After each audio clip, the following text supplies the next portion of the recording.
The air there tasted of iron and old dust. It was far too heavy for such a weak chest. Emily was lying on her side on the cold classroom floor, her hands trembling, her fingers stained with a grayish powder that clung to everything in that place. Each breath felt like it was tearing her apart inside. The walls around her pulsed very slowly, as if the entire building were a living organism, tired, yet starving. She didn't know how long she had been there. In the upside down, time didn't flow in hours. It flowed in frights, in echoes, in the intervals between the roars of the creature that stalked the halls. Her eyes burned when she tried to keep them open, so she blinked slowly, letting the darkness come and go like waves. At some point, she raised her face with effort and pressed her forehead against the icy wall.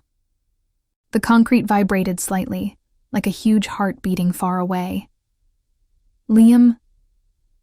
The name escaped weakly, almost soundless. Her voice barely made it past her own lips, but she insisted anyway, because it was the only thing that kept any part of her tethered to the other side, to the right side.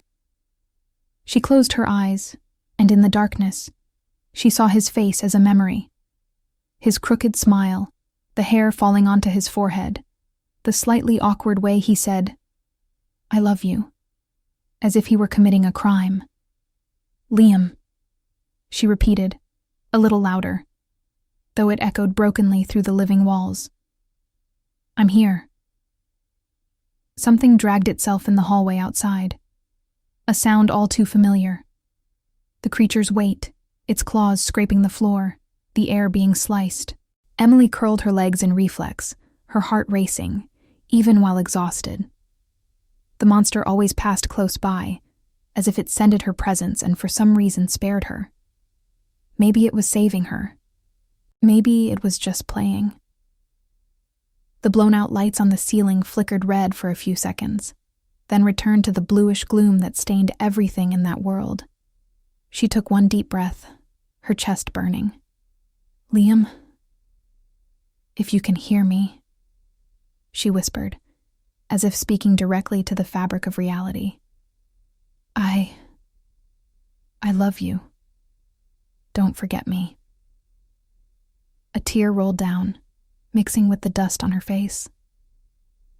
She knew he wasn't there. She knew that on this side, there were only distorted copies, echoes, soulless shadows. But somewhere between one world and another, maybe something could leak through. A prayer, a thought, a name. She clung to the idea with the few ounces of strength she had left. "Even if you don't come, even if I stay here forever, I will love you." Her voice failed, but the feeling didn't. I wish I had said it more often, back when we still thought the worst problem was overdue homework and math tests. She laughed, a soundless laugh. The hallway returned to silence. The creature moved away, its steps getting lost somewhere in the structure of that twisted world. Emily pressed her cheek against the cold floor. "But I believe in you, Liam," she murmured. "You always said you'd do crazy things for me. This is the biggest one." And on the other side, in Dawson Creek, someone woke up because of exactly that. Liam was tapping his foot without realizing it. They were at the town gazebo, like on so many ordinary afternoons in their normal lives. But nothing was ordinary that night. The streetlights formed yellow circles on the wooden floor. The town around them went about its routine. Cars passing in the distance, a dog barking, people eating dinner without imagining that the world had almost ripped in half just a few hours earlier. Zoe was sitting on the gazebo railing, swinging one leg, but her serious gaze contradicted any cool pose. Mia hugged her knees, squeezing so hard that her knuckles were white. Ethan was biting his nails with such force that, if he kept it up, he'd reach the bone. Noah, with his back to one of the pillars, stared at the ground as if trying to organize reality into formulas.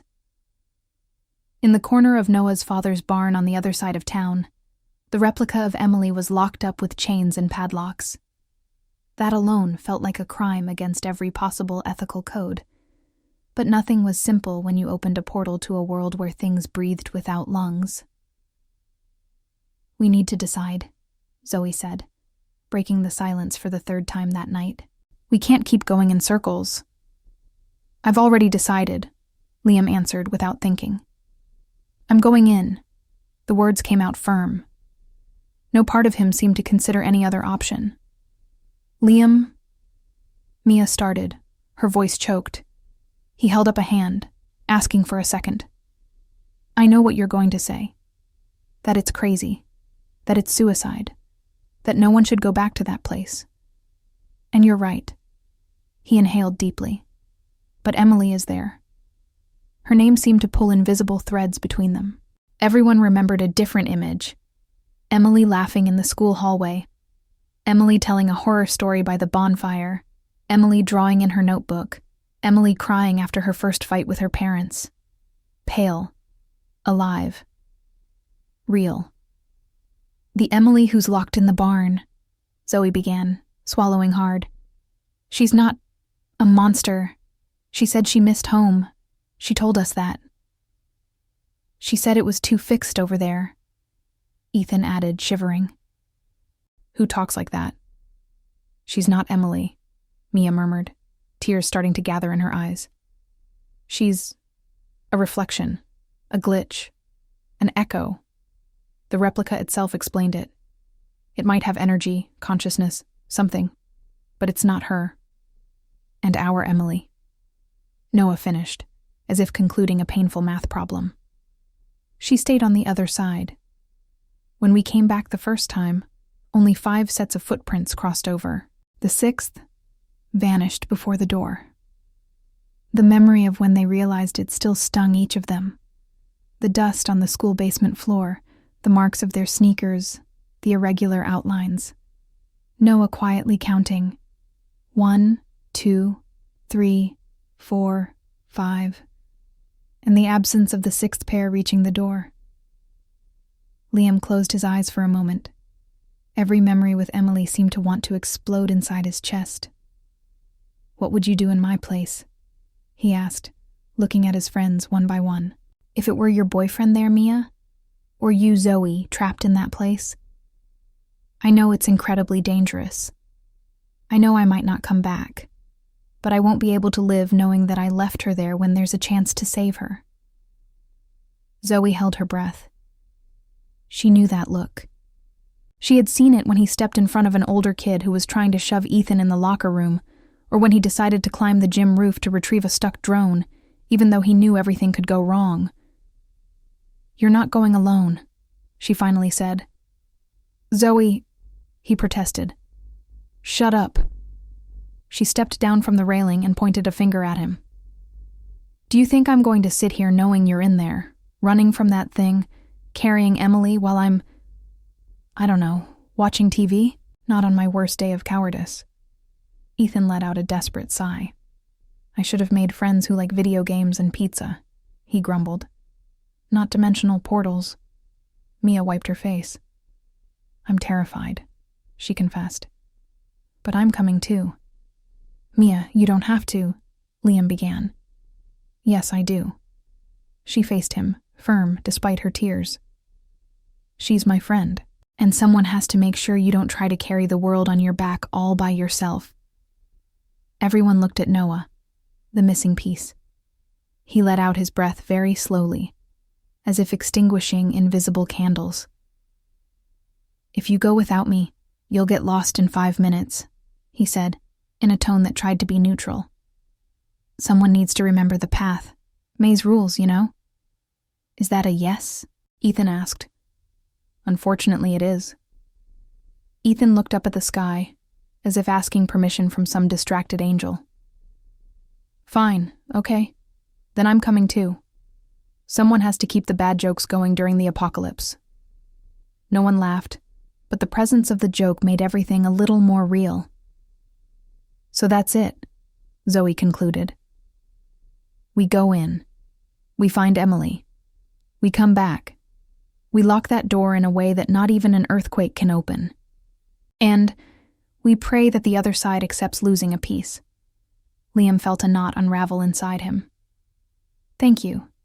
Zoe raised an eyebrow. Say thank you later.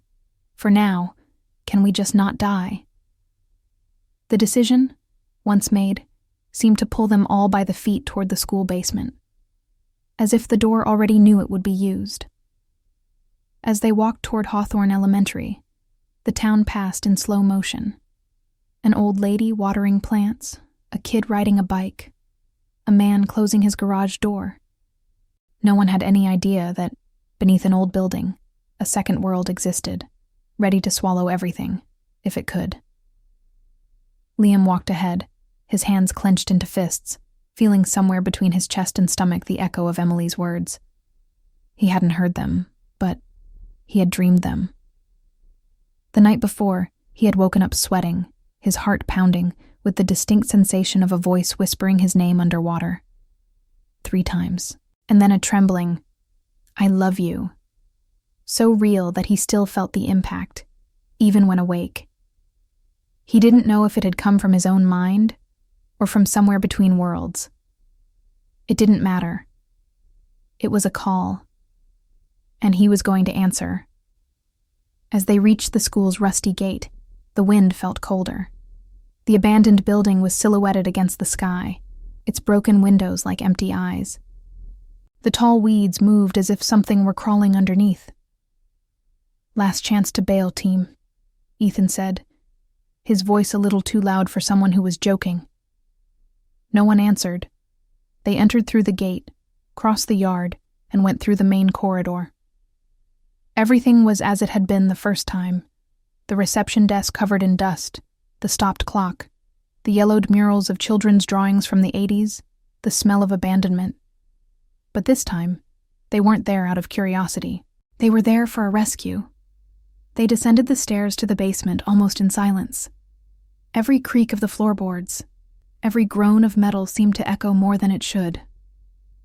When they reached the iron door, Zoe held her breath for a second. The gap at the bottom still let glittering particles escape, dancing in a slow flow. The metal felt colder, as if the other side were right there, waiting. "Do you remember the feeling?"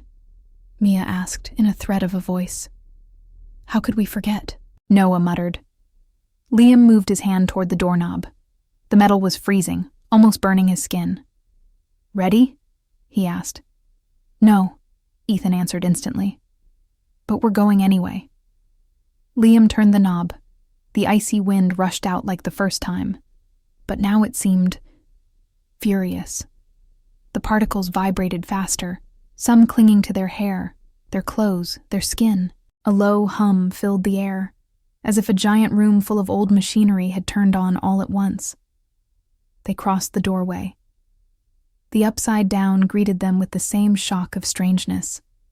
Familiar hallways, but saturated in dirty blue. The walls breathing infinitesimally, the floor cracked by dark veins, the ceiling with dangling light fixtures, many blown out, others glowing red for random seconds. But something was different. The place seemed more aware. On their first visit, they had been curious intruders in a cursed museum. Now it felt as if the Upside Down itself knew exactly who they were, where they came from, and what they wanted. "Noah, do you remember the way?" Zoe asked quietly. "To the room where we found Emily?" "More or less." He took a deep breath.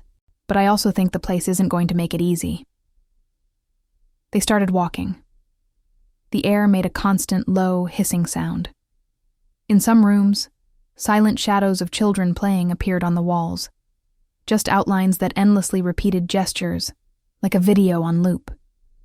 In another, a teacher figure wrote on an invisible chalkboard, lines of light streaming from their fingers. "Don't look at those things for too long," Mia warned, not knowing where she got that certainty. "It feels like they pull you in." The sound of something heavy dragging in the distance reminded them they were not alone. The creature was prowling. The eyeless monster, with cracked skin, a split face, and cold breath. Just thinking about it made Ethan want to run. "We went this way last time," Noah said, pointing to a hallway on the left. "If the space hasn't rearranged itself." "This place rearranges things?" Ethan's eyes widened. "It's a hypothesis. I hope it's not confirmed." As they advanced, the upside down seemed to test limits. At one point, the hallway stretched impossibly, as if the vanishing point moved further away with every step. They walked for minutes and kept seeing the same doors, the same crack in the wall. "It's a trick," Zoe growled. "The hallway isn't infinite. It's in our heads." Liam closed his eyes for a moment, concentrating on Emily's hand, which he had held 1,000 times, on the school bench, in the park, at the movies. When he opened them, he took a determined step forward. "We're not going to get lost," he said, more to the place than to his friends. "I know why I'm here. I know who I came for." The hallway seemed to give way. Suddenly, a different door appeared on the right. The same worn metal door where they had found Emily the first time. There was a thin trail of dust on the floor, as if someone had been dragged from there. Liam was the first to enter. The room was dark, but not completely. The diffused light coming from nowhere allowed them to see shapes. And, in a corner, huddled like a wounded animal, she was there. Emily, even weaker than in his dream. Her hair matted to her face, her skin stained by the grayish powder, her lips cracked. But her eyes were still hers. When they heard footsteps, they rose with difficulty, trying to focus. "Liam?" The voice was raspy, fragmented, but with a flash of disbelief. He felt the whole world dissolve and reorganize around that one word. He murmured, swallowing a sob. "I'm here." She tried to stand up using her arms, but they wouldn't obey. "I knew." "You'd come," she whispered. "Or maybe I just wanted it so badly that it came true." He crossed the room in 2 steps and knelt in front of her, his hands trembling. "I'm sorry," was the first thing he said. "I should have noticed sooner. I should have gotten you out of here right away. She touched his lips with her weak fingers, interrupting him. "You came." Her eyes filled with tears. "That's all that matters." Liam carefully pulled her closer, hugging her, feeling her bones, her tremor, the metallic scent of the other side clinging to her skin. "I love you," he whispered, with a certainty that had never been greater. "And I'm not leaving you here. Never." She closed her eyes, a minimal smile appearing, felt more than visible. "I love you too, even when I thought that no one remembered I existed anymore." Zoe discreetly wiped away a tear. Mia was openly crying. "We're getting both of you out of here," Mia said, her voice firm despite the tears. "Now." "Can you walk?" Liam asked, pulling back just enough to look at her. She tried to stand up, leaning on his shoulder. Her legs failed immediately. "I don't think so," she admitted, frustrated. "Then I'll carry you."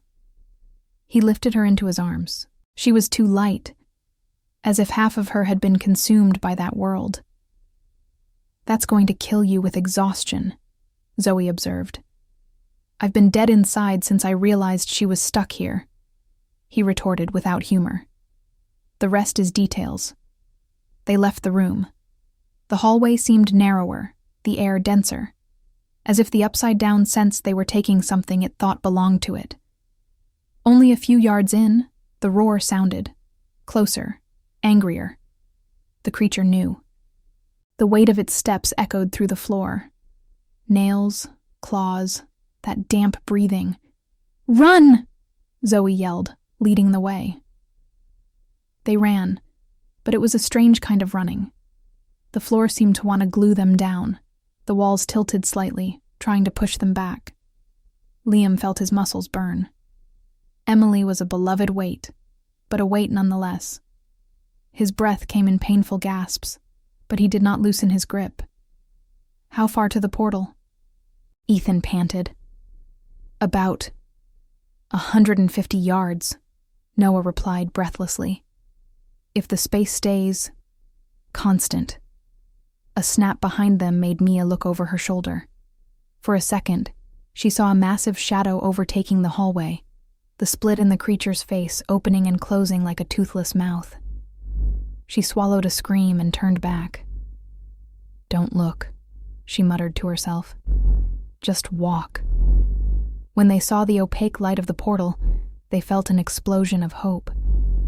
It was like seeing the exit of a tunnel that seemed endless. But they were not alone. Between them and the door, 4 figures were lined up, motionless, like dolls that had just been placed there. It was them, or rather, a version of them. Zoe, Mia, Noah, and Ethan, copied with disturbing precision, but wrong. The colors looked washed out, the faces stretched, the eyes completely blank, as if someone had drawn the expression, but forgotten to put in a soul. The 4 replicas took a step forward simultaneously. Liam stopped for a moment. His heart leaped. "Not this," he whispered. Zoe gripped the iron bar she carried, her knuckles white. "If I find out I'm prettier than my inverted version, does that count as a win?" she murmured, trying to keep up the humor, but her voice failed at the end. "This is not the time for jokes, Zoe," Mia said, trembling. "If I don't joke now, I'll pass out." The replicas continued to advance. Their movements were slightly delayed, as if the recording was half a second out of sync. The inverted Zoe tilted her head to the side, observing them like a curious predator. The inverted Mia raised a hand, her elongated fingers cracking. Inverted Noah moved his lips silently, as if calculating something. Inverted Ethan smiled a smile so wide, so empty, it looked like a mask. "They're going to try to," Noah began. "Replace us," Liam finished, a shiver running down his spine. For a second, everything seemed lost. The creature was approaching from behind. The replicas were blocking the path ahead. The Upside Down was tightening the noose. Liam thought of Emily in his arms, weak but real. He thought of the replica locked in the barn, the way it looked at them as if they were experiments. He thought of the "I love you," whispered in a cold reality. "If this is where it ends," he murmured to her, still not stopping. "It ends with you by my side." She didn't answer, but the light pressure of her fingers on his shirt was response enough. Then, the light exploded. Not a mysterious light, but the sharp glare of 2 flares that Noah had brought and lit at the perfect moment, coming from behind the replicas. The hallway filled with vibrant red, cutting through the dirty blue. Silhouettes danced on the walls. The voice that screamed tore through the air. "Liam! Go now." For a second, he thought it was something else. But no, it was them again, his friends, the real ones. Zoe charged at her own replica like a storm, the iron bar in hand. She hit the other Zoe's shoulder, and the impact made the false body tremble like dark jelly recoiling. Mia, crying, raised her stick and hit her inverted version's leg. The echo doubled over, its face momentarily distorting. The real Ethan stared at inverted Ethan, taking a deep breath. "I always knew I was insufferable," he said, "but seeing it from the outside, it's too much." And he delivered a blow haphazardly, more out of desperation than technique. Still, it connected. The replica's smile melted, like running ink. Noah shoved the lit flare right into his copy's face. The red fire licked the pale surface, and the replica receded with a muffled sound, as if the Upside Down itself had been wounded. "Go, Liam!" Zoe shouted, without taking her eyes off the fight. "It's now!" He ran. The world seemed to blur around him. There was light, shadows, screams, roars, the sound of metal hitting something that shouldn't make noise. There was Emily's difficult, hot, weak breathing on his neck. There was his own muscles screaming for rest. But there was also a single fixed point. The door, the portal, the rectangle from which slightly different, less heavy air came. The promise of home.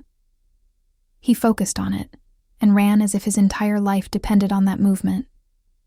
And it did. He felt something brush his leg. Perhaps the hand of one of the replicas. Perhaps the air torn by a claw of the creature that was now almost upon the group. He didn't look. If he looked, he would stop. If he stopped, it would be the end. He took the final step and crossed the gap. The change of world was like coming out from underwater. The air felt less thick, the sound less saturated, the smell of real human mold replacing the metallic, living odor of the other side. He fell to his knees in the basement, still holding Emily, who gasped, as if the simple act of changing air was a punch to the chest. Seconds later, Zoe, Noah, Mia, and Ethan emerged through the portal, stumbling, dragging themselves, some with cuts, others with bruises that were already starting to appear. Zoe was the last. As she crossed, she turned abruptly and slammed the iron door shut with all her might, as if someone were pulling from the other side. The metal vibrated, trembled, and snapped. A massive, cracked arm, with long fingers, managed to squeeze into the gap for a second. The claws scraped the basement floor, leaving deep marks. Ethan let out a scream, reciling. "Beams!" Noah yelled. "Anything, quick!" They moved on autopilot. They pulled pieces of wood, bars they found leaning against the wall, old chains. Someone found a rusty padlock. They jammed everything in front of the door, wrapped the chain around it, secured it with the padlock, and piled up more wood. On the other side, the creature's roar shook the walls. The cracked hand struck the metal one last time. Then, silence.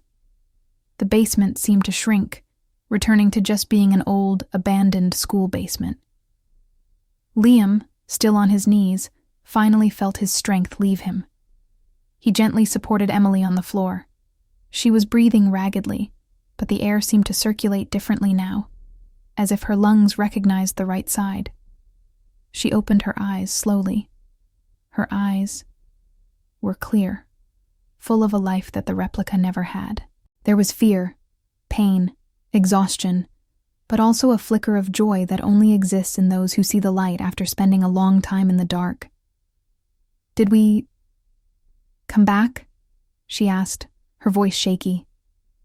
"We came back," Liam replied, feeling a laugh cut through the crying. "You're home." She stretched out her hand, touching his face, her fingers tracing a cut on his eyebrow, the dirt, the sweat. "You got hurt. You also. But you did this for me." He smiled crookedly. "I told you I loved you, but I guess it's never been quite this literal." She laughed, a weak but wonderful sound. "I love you too, Liam." Her eyes grew moist, and I kept repeating that into the nothingness in there. I thought no one would hear. I think I heard it. In a dream, or somewhere between the two sides.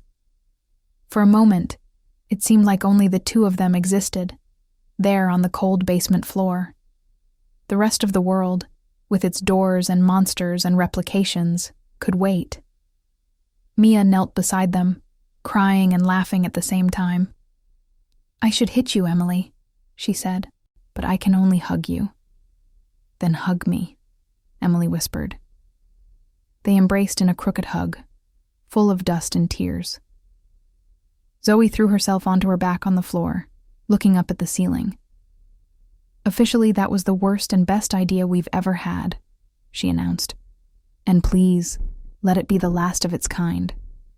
Ethan raised his hand. "I propose that the next time someone wants excitement, we go to an amusement park. Roller coaster. Something like that. Very standard. Very safe. With approved engineering." Noah was leaning against the wall, taking deep breaths, staring at the sealed door. "Do you think that will hold?" he finally asked. Zoe turned her face toward him. "I want to believe so."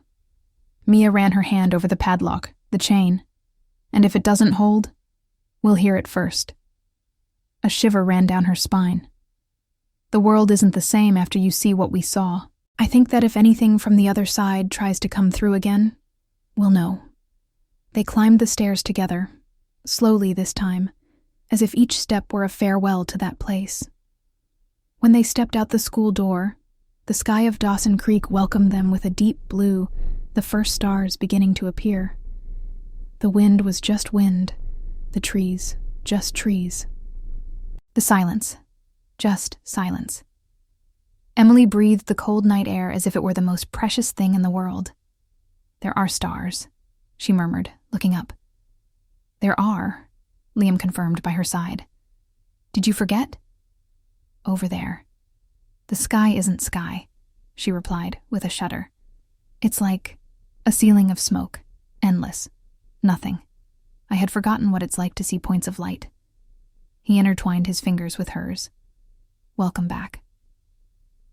In the following days, life tried to return to normal. The group pretended to do homework, pretended to pay attention in class, pretended their biggest problem was a history test. But between conversations, their hands still trembled, their eyes still wandered, and the nightmares returned. The replica of Emily, in the barn, was a chapter they faced together and in silence. When they went back there, they found the place empty. The chains were intact, the padlock closed, but the space inside was empty, as if the echo had simply dissolved, returning to be part of the upside down. Mia stood looking for long minutes. "Do you think she suffered?" she asked, her voice low. Noah thought before answering. "I don't think she felt things the way we do," he said. "But somehow she knew she didn't belong on this side, and the other side corrects errors. No one liked the word corrects, but no one had a better one. They decided they would never tell anyone the complete truth. If they went to the police, they would be called crazy. If they told their parents, the reactions would be anger, fear, institutionalization. And worse, someone might try to open the door again to investigate, to understand. And they knew, with a certainty that burned inside them, that some doors did not exist to be understood. They existed to be locked. Sometimes Emily woke up in the middle of the night, her heart racing, certain she had heard her own voice whispering her name, but in a different way, like an echo coming from the bottom of a well. In those moments she got up, went to the window, and looked out at the woods behind the house. The trees swayed in the wind. Nothing more. One specific night she stood there, her forehead pressed against the glass. For a long time, the sky was clear, full of stars. A shooting star crossed the darkness, tracing a quick line. She thought of all the possible versions of herself that might exist on the other side. Echoes, shadows, failed attempts at being real. She thought of the locked replica, the way it had said, "It's too fixed over there." She thought of the monster, the breathing walls, the time that didn't pass. Her phone vibrated on the desk. It was a text from Liam. "Liam, you awake?" "Emily, I am." Thought I was the only insomniac in town. "Liam, after almost becoming a dimensional monster snack, I think we're entitled to a few bad nights." She smiled, despite everything. "Emily, I thought about the door today." "Liam, me too." Silence for some seconds. "Liam, we promised, remember? Never open doors you don't know you can close." Emily, broken promise. We already opened one. Liam, then let's live to keep the tally that way. One and never again. Emily, deal. She put the phone aside, still with a small, sad smile on her lips. She looked back at the woods. "I choose this side. she whispered, unsure if she was talking to herself, to the world, or to anything that might be listening from the other side. There, in that ordinary room of an ordinary house in Dawson Creek, with a poster on the wall, books on the shelf, and a slightly crooked bedside lamp, the world felt safe. Maybe it was an illusion. Maybe beneath every town lay a similar door, waiting. But that night, she decided she would live as if normalcy was worth defending. She lay down in bed, pulled the covers up to her chin. Before closing her eyes, she thought of Liam walking through that icy door, carrying her in his arms, telling her he loved her without knowing if they would make it out alive. That was more than courage. It was a kind of love that crossed walls, worlds, and logic. She fell asleep with that image fixed in her mind. In the basement of the old Hawthorne Elementary, the iron door remained motionless. Chains, beams, and an old padlock held it in place. Claw marks still scored the floor, witnesses to something that almost crossed over. If someone got close enough, in absolute silence, perhaps they could feel, deep down, a distant noise. A heavy breath, an entire world inverted, waiting. But no one else went down there, at least not for a very, very long time.